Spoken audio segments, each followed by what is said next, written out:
We love hearing people's viewpoints on Bitcoin and what they believe are the most important aspects of crypto. Jameson Lopp is helping as many people as possible understand the importance of self-custody and providing a way for them to make their Bitcoin as secure as it can be.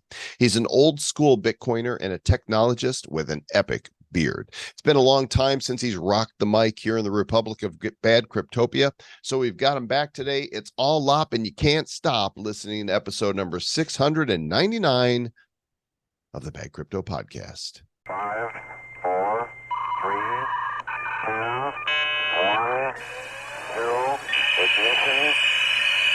Who's bad?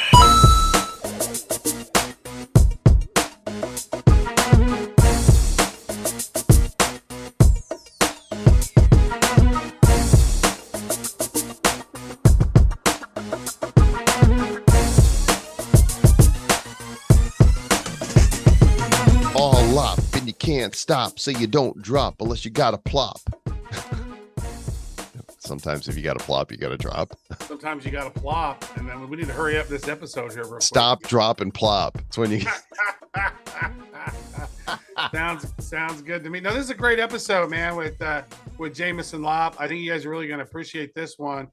I don't know who has better resources in crypto than this guy does. Like his website is a full on. Oh my gosh, he has the best resources. You wouldn't believe the resources this guy has. They're It's amazing. a bit of media over there. Amazing. You know what? Less of us, more of Lop. Here we go with Jameson. We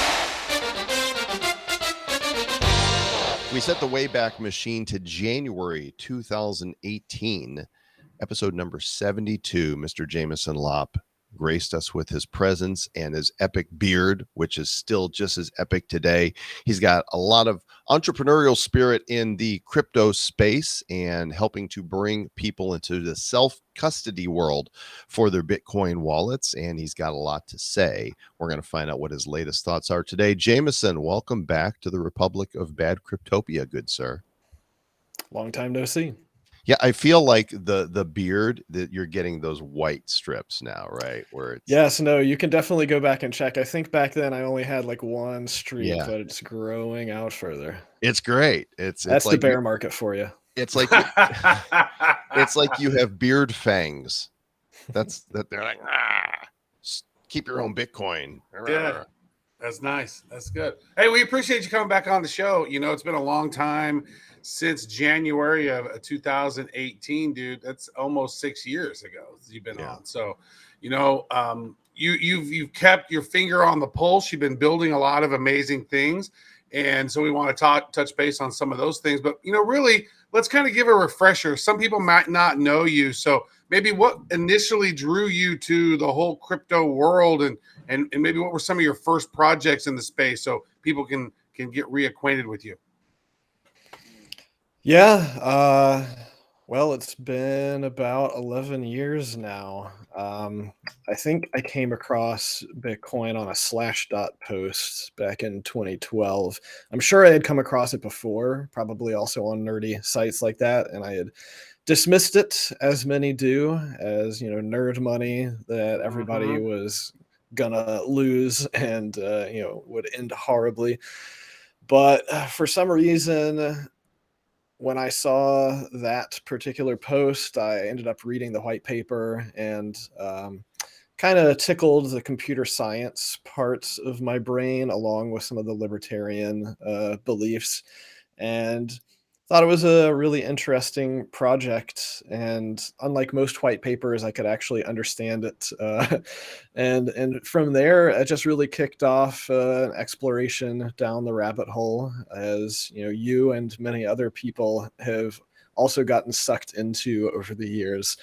So that's actually coincidentally where I saw Bitcoin the first time.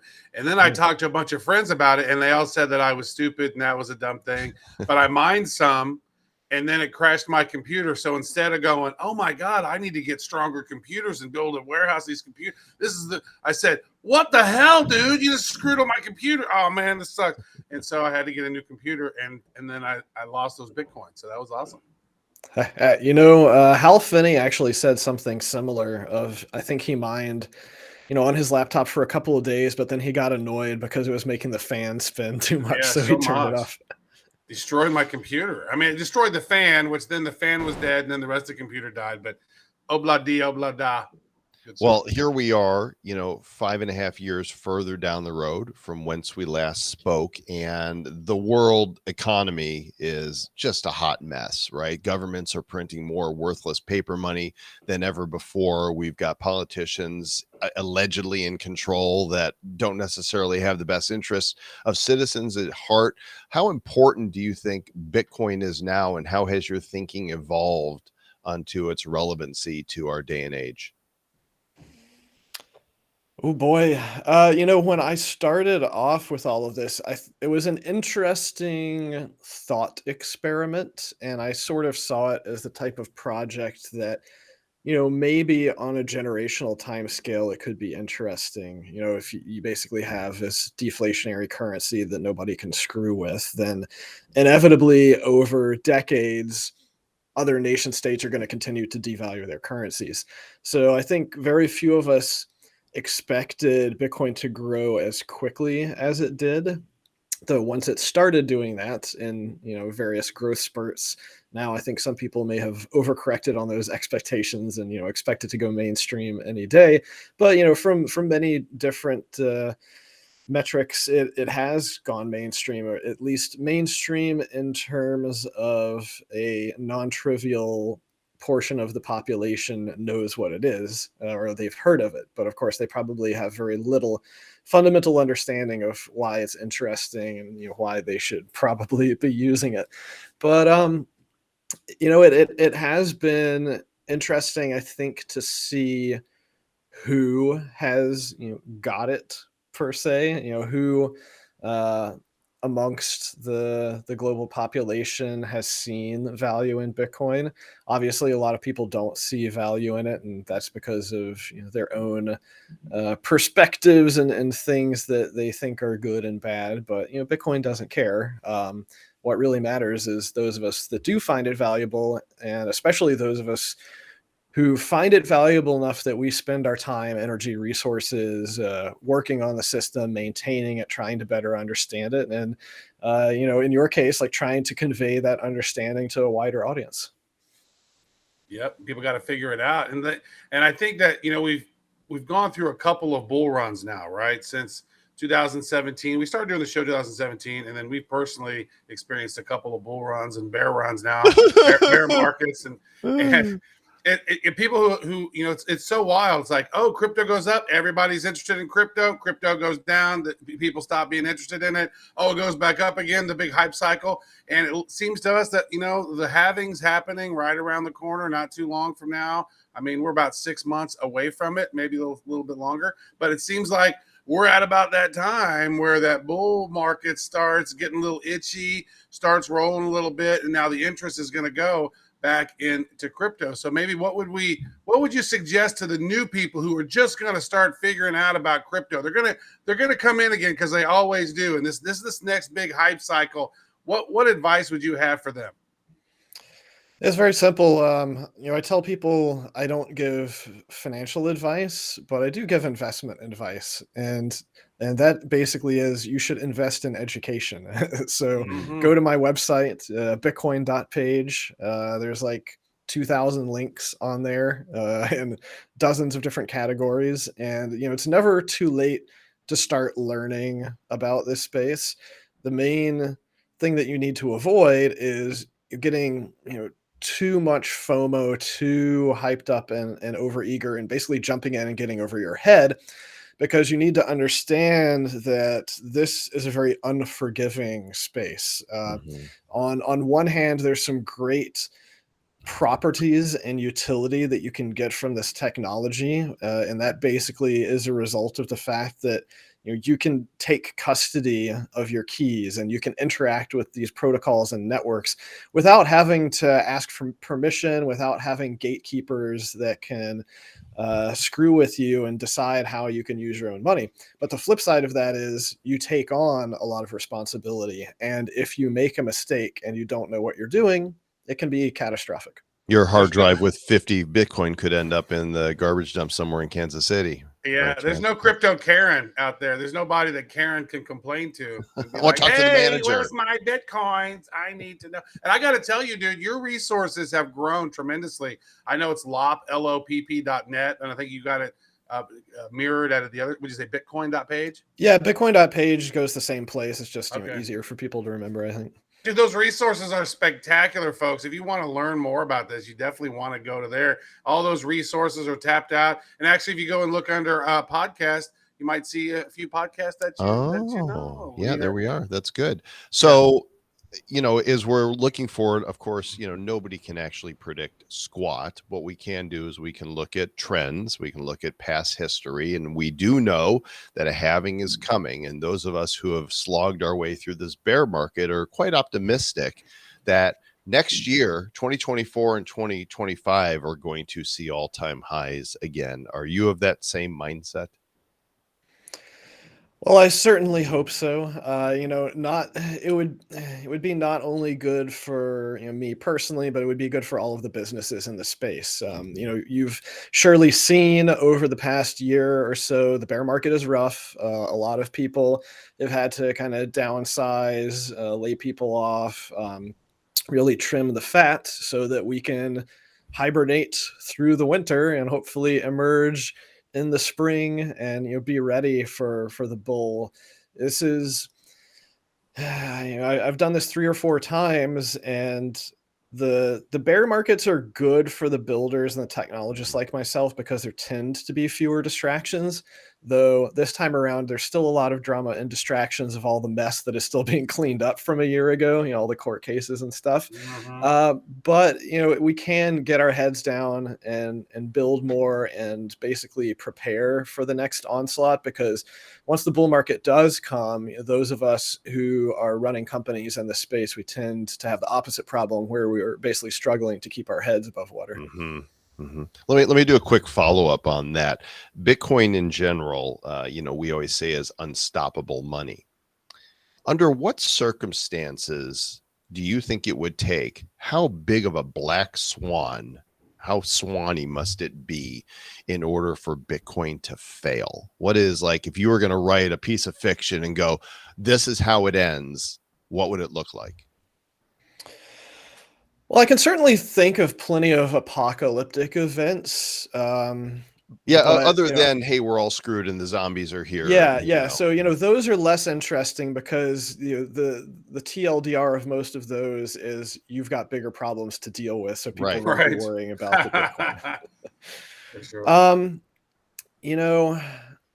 We've already seen that even huge nation states can ban it, and it only makes a small dent in it. So I'm not concerned so much about governments, at least as a cataclysmic event, because for better or for worse, I would say probably for better, there is no one world government. So like the governments around the world are not going to all coordinate with each other and agree on the same thing. So, we have some jurisdictional arbitrage that can keep Bitcoin going, even if major nation states decide to push against it. But really the thing that has stuck with me through multiple cycles is that Bitcoin's biggest enemy is apathy. And so it's tough for me to come up with specific scenarios, but for example, if I think the price stayed flat or went down for many years, that would push a lot of people out. That would cause a lot of the businesses to have to close, and that could be a kind of downward spiral that results in a lot of apathy. We already get a lot of the tourists get pushed out, shaken out through the bear markets already, but a bear market, where those normal cycles got broken, I think would potentially cause even more people to become apathetic. But it's hard to imagine a situation where we actually get to the point that the Bitcoin stops working, because that basically means that almost everybody in the world has decided that it is no longer worth trying to keep it on life support. And so one thing that we've seen with a lot of these like blockchain decentralized networks is they are extremely hard to kill. I mean, you look at the 50,000 plus networks that are out there, and there's a ton of them out there that, I mean, for all intents and purposes, they're dead, but technically you can still use them, you can still interact with them. There's still a handful of people running machines around the world that are speaking those protocols, and while they're not nearly as robust or well maintained, they are technically still usable. So I think that Bitcoin's not going to die unless literally everything else dies. And the fact that these networks can be sustained by just a handful of people makes them very, very difficult to completely kill. They are the cockroaches of the sort of internet. Yeah, I watched a couple of interviews of you recently, and one of the things that you were talking about was, you're not completely opposed to Ethereum because people are going on Ethereum and they're trying new things.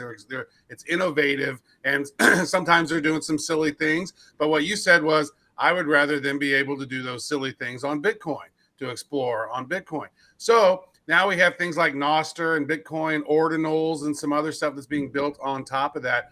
Where do you see that ecosystem going? And do you foresee a time where maybe there's so many ordinals that it's clogged up the network, or it's spiking the rest of the Satoshis that are not connected to those ordinals? And maybe explain a little bit about what all that means, because I'm sure some people just heard that and go, this is bad crypto. I don't know what the hell any of that is.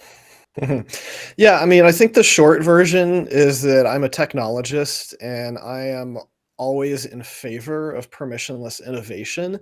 Now, of course, there's always going to be bad aspects that come along with that. When someone can basically build an entire new ecosystem and economy with whatever economic rules they want, there are going to be a lot of questionable or scammy ones out there. But I think that is kind of the price that you pay for innovation, is that there will be some bad actors that do stupid things and play stupid games, win stupid prizes. Right. We don't have to participate, but we can certainly watch from the sidelines, and we can learn. And we can learn from the failures. We can learn from the successes. In the early days of Bitcoin, there was a fairly strongly held thesis that any altcoin that found product market fit and was highly successful with some bit of new functionality would find that functionality eventually get subsumed by the Bitcoin network. Now, that thesis has not really played out. It's hard to think of many things where that has happened, other than one good case. What's not quite the same thing though is that SegWit got activated on Litecoin before Bitcoin. But I mean, the plan was to have it on Bitcoin, but it ended up being an interesting sort of test case and proof of economic security, I think, that made it easier for it to get activated on Bitcoin.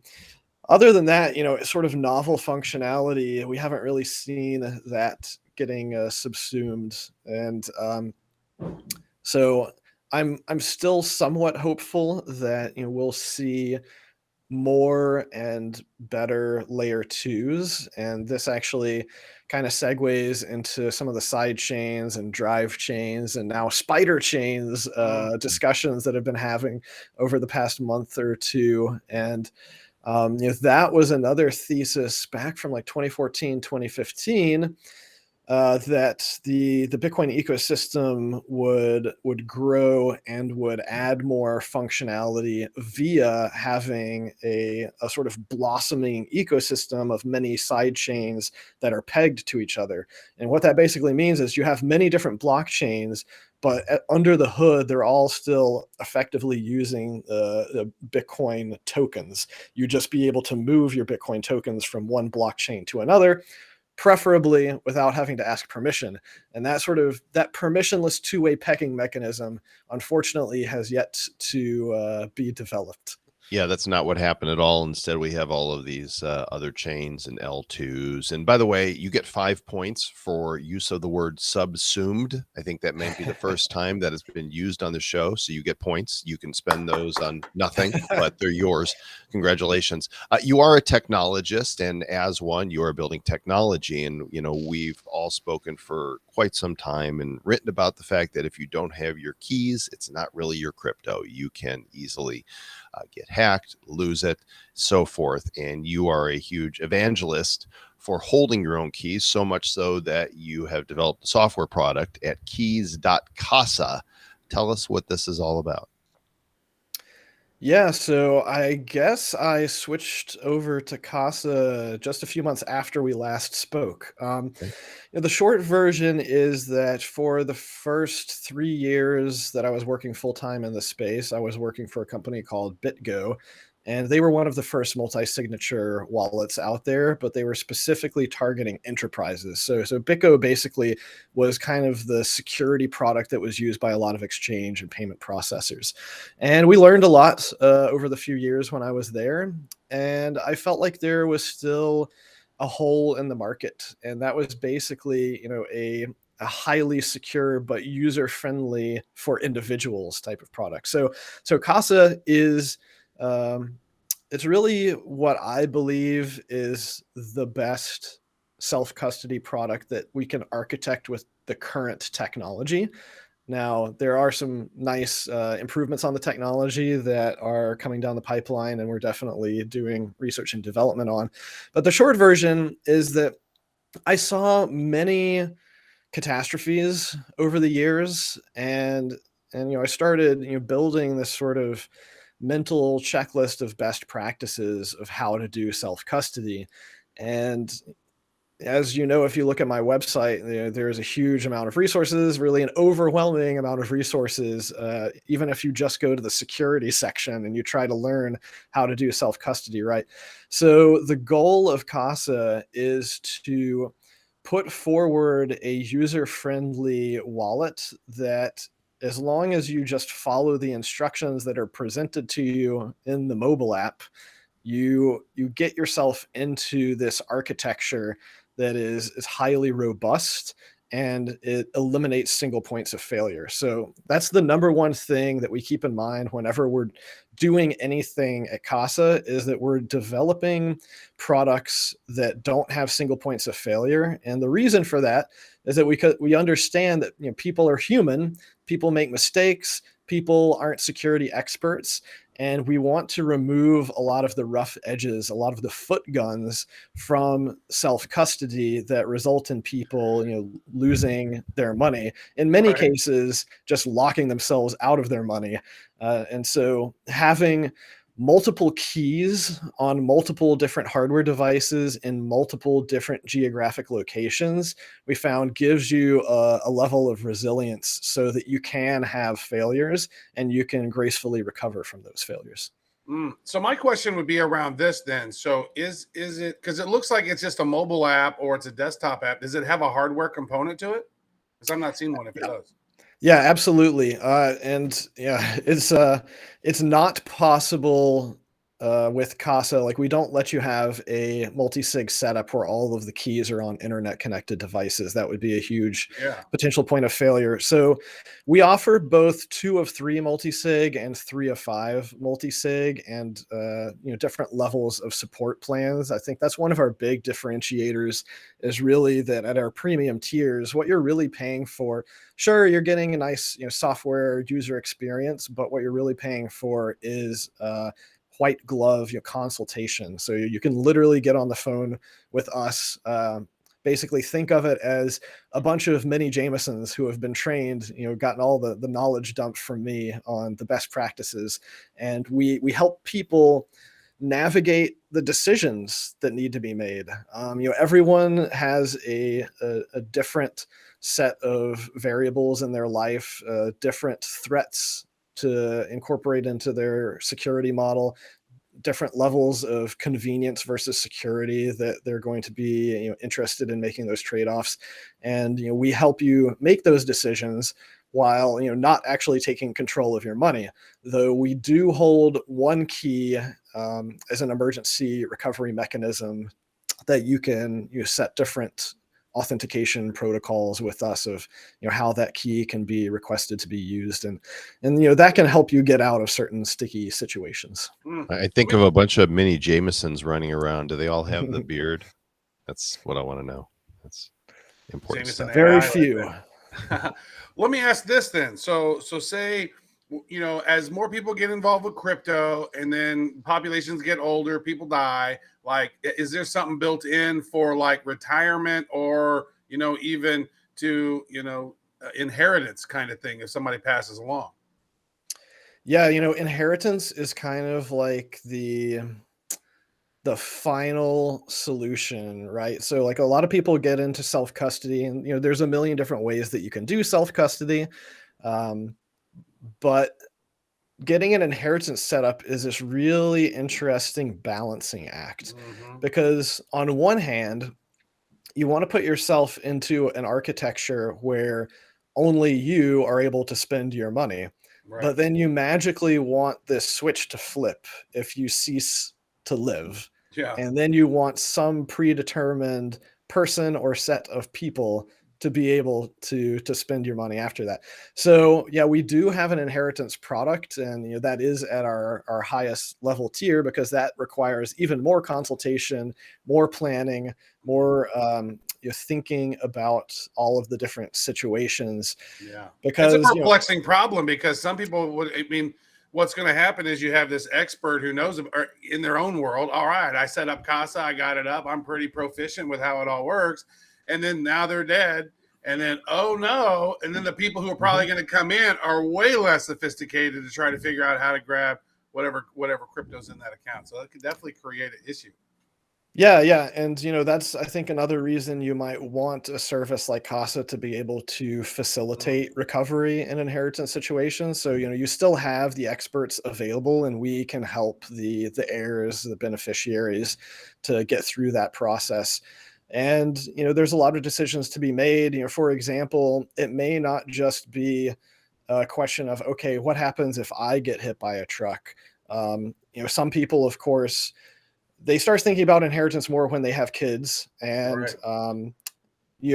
if you want to take it to the extreme, you may also want to be assured that if both you and your spouse get hit by a truck at the same time but your kids survive, want to be able to get out of that situation as well. Right. So it's a very complicated problem with a number of different moving parts, but Kind of we morbid, we do but have experience. yeah. It's part of the situation, right? So Yeah. we're all going there. So I didn't even know that .casa was a domain, a top level domain extension. Of course, Mhm. Casa Espanol for house, and keys.casa. It's like that it's like you own all the Casa now because you named your brand after the TLD, which I think is super smart. So you guys can check out Casa. This episode not brought to you by Casa. This is not a Mhm. paid advertisement here. We do want you to check out what Jameson is doing, though. So I'm curious to know, when you are explaining Bitcoin to a layperson for the first time, let's assume that they really don't know, what is the simplest route that you take to explain it to somebody so they immediately get it and it doesn't take, well, it's kind of like, well, let me explain decentralization to you and self custody, and how do you do it? Well, there's no one size fits all thing for it. What I found over the years is that if you just sort of start blabbering, based on your own perspectives, there's a very high likelihood that your audience will not be interested or not get it. So, to do it right, you need to know your audience. You need to understand what things will be interesting to them. So, I made a lot of Explain it to mistakes. mom. Explain it Yeah. to mom, okay? Let, like, somebody who's like, I've heard of this thing, you crazy kids with your magical internet money. Why should I care? Yeah. There are plenty of metaphors out there. I think the digital gold metaphor is one of the simplest for people to understand, because it encapsulates a number of aspects of the system. Mainly that it's more like a natural phenomenon than it is a system that is run by any specific entity. A lot of the properties of the system, while theoretically they could be changed, the game theory, the dynamics of the system make them basically inviolable. So, the idea that we're essentially creating an alternative financial system that it has no knowledge of the existing financial system, and you can use it without having to ask anyone for permission. All you have to do is you follow the rules of the system. The system will allow you to manipulate it. Beyond that, of course, the exact mechanics of this basically magical system can get really tricky to understand. It is.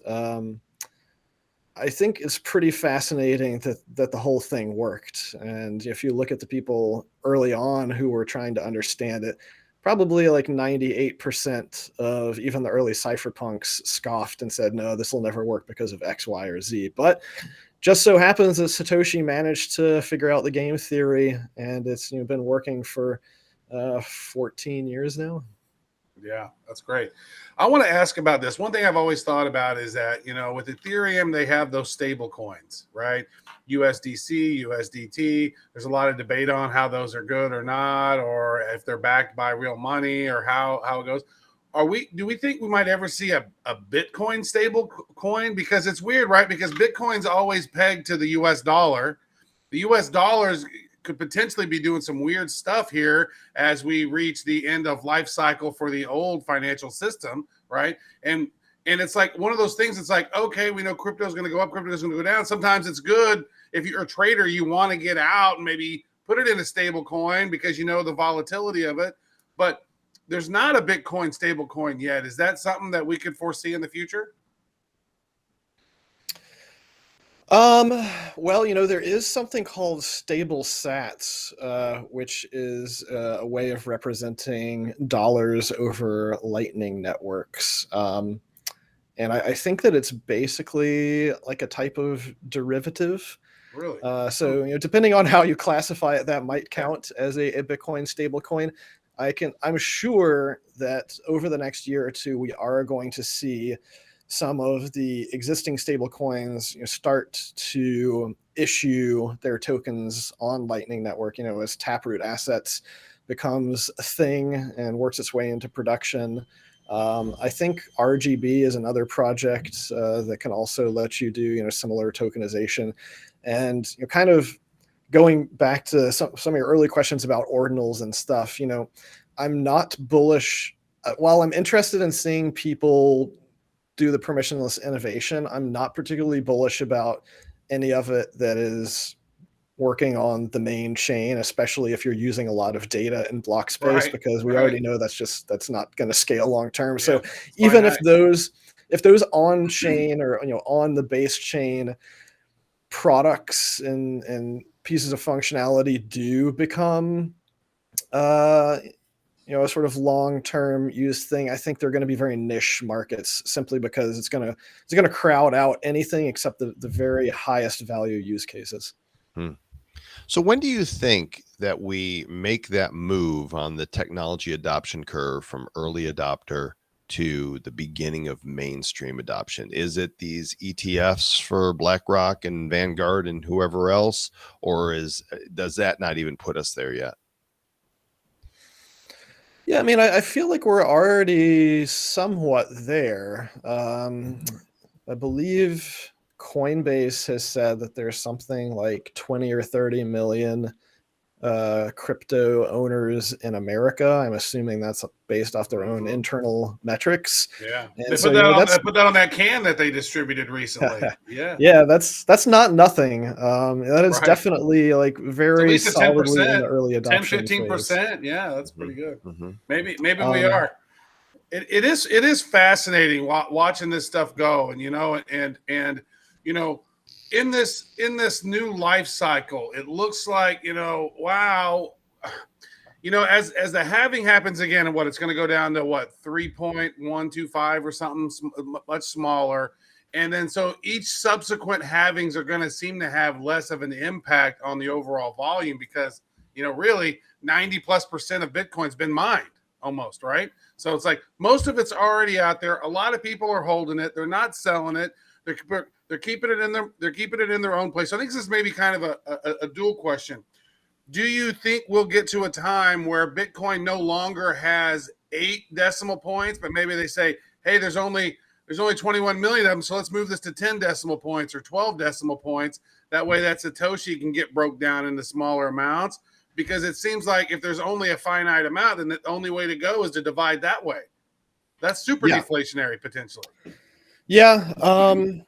Well, so I don't think that'll happen anytime soon at the base layer, and that's primarily a function of the way that the fees work.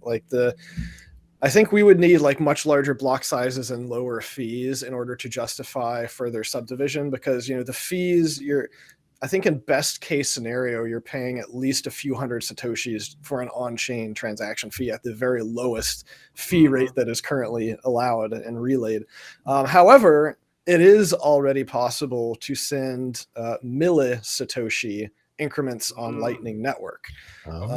This gets into some interesting philosophical quandaries, because technically if you send less than one Satoshi on the Lightning Network, you're not necessarily guaranteed that you would be able to close that out on the main chain, once again because of the fee situation. But I think it is interesting, that facilitates things like machine payments, really paying for resources on demand. You can start to have these meaningful economic interactions that are simply not possible at any scale with the traditional financial system, because they have so much more overhead. Now maybe if Bitcoin gets up to $1 million, then Satoshi's worth like a penny or something, right? And then it's like, okay, maybe we need to do it. But man, for Bitcoin to get up to $1 million, we got a ways to go. What do you think, Joel? What do you think? Let's ask Jameson. What do you think about this next cycle? Not being a financial advisor, being just guessing. Do we hit 250,000 this cycle or 150,000? What do you think? Any ballpark? Any guess? And you don't have to eat your dick if you don't get it right.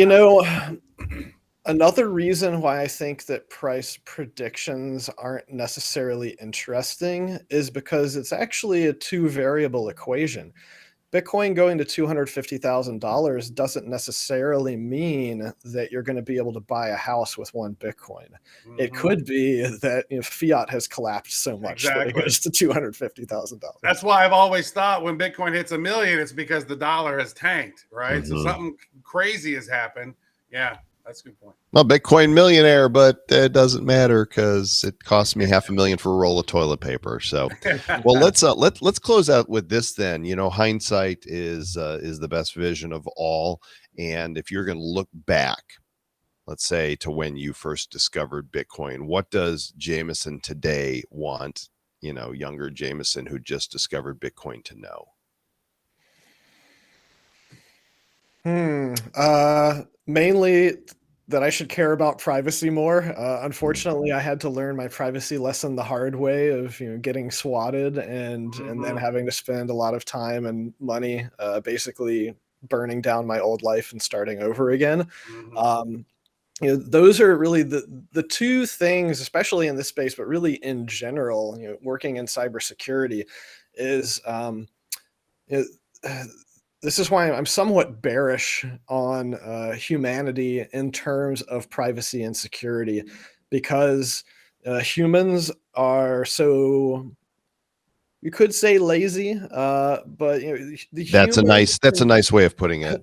The human condition is to take the path of least resistance to achieve whatever you think your goal is, and that combined with the fact that we have now thousands and thousands of years of human civilization where we have created more economically productive and viable systems by ceding our power and our skills to other people to basically be specialists in one or two things. It's this really weird trade-off where now it's considered normal to have other, trusted third parties facilitate things that literally keep you alive. I mean, most of us would die within a few weeks if like the supply chains broke down, if critical parts of our civilization infrastructure stopped working. And the scary thing is how fragile a lot of these systems are. But on the flip side, they're also anti-fragile, because we have all of these people around the world who are constantly fixing various aspects of civilization. So, in general, I would want to be more privacy and security conscious up front, because if you don't do that, you might be able to go your whole life without a problem happening, but there's always the possibility. And if you have a major security or privacy event, it can be catastrophic if you're not prepared for it. So suffice to say, I'm a fan of prepping in every possible way. We talk a lot about financial sovereignty, being a sort of sovereign individual, at least in the context of Bitcoin. But I think that people should take that perspective and try to apply it to as many different aspects of their lives as possible. I would tell my younger Joel, buy, mine 1,000 Bitcoin or so and sock it away and don't touch it.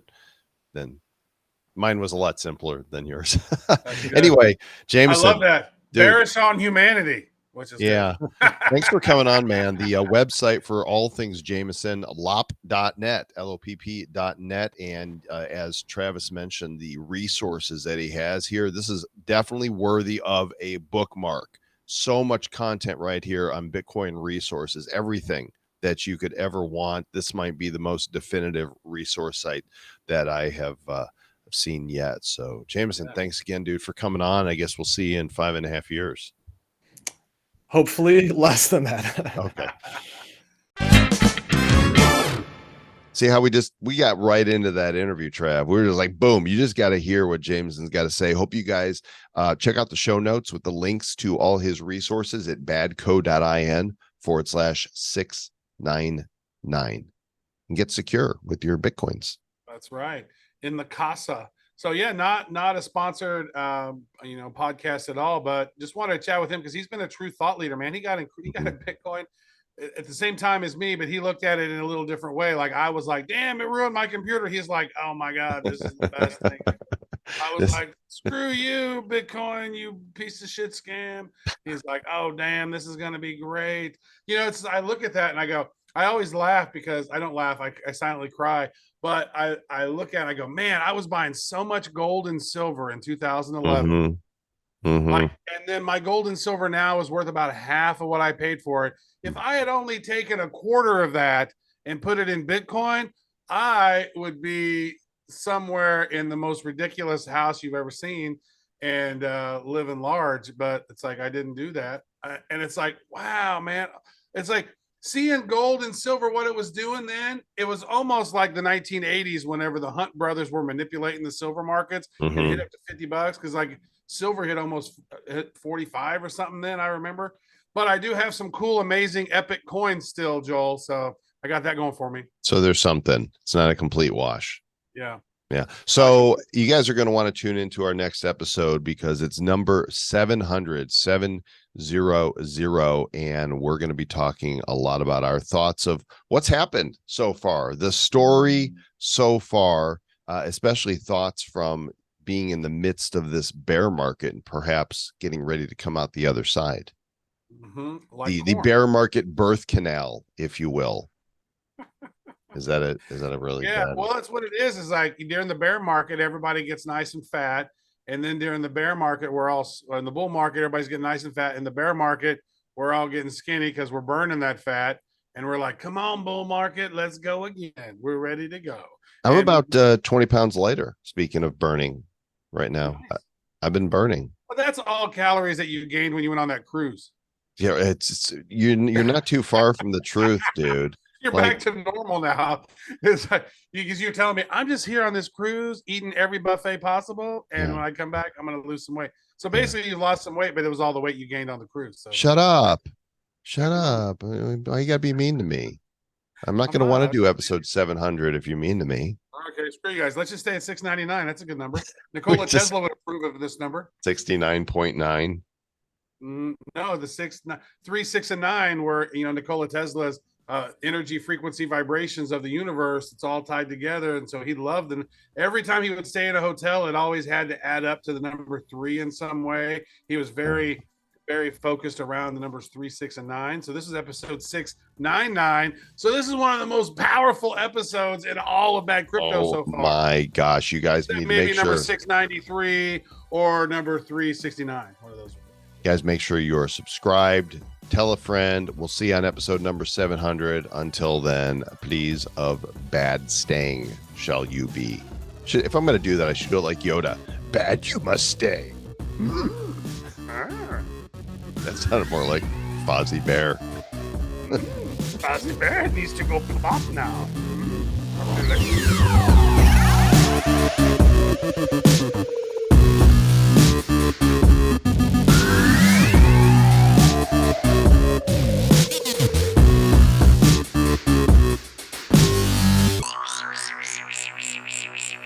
Who's bad? The Bad Crypto Podcast is a production of Bad Crypto LLC. The content of the show, the videos, and the website is provided for educational, informational, and entertainment purposes only. It's not intended to be and does not constitute financial, investment, or trading advice of any kind. You shouldn't make any decisions as to finances, investing, trading, or anything else based on this information without undertaking independent due diligence and consultation with a professional financial advisor. Please understand that the trading of Bitcoins and alternative cryptocurrencies have potential risks involved. Anyone wishing to invest in any of the currencies or tokens mentioned on this podcast should first seek their own independent professional financial advisor.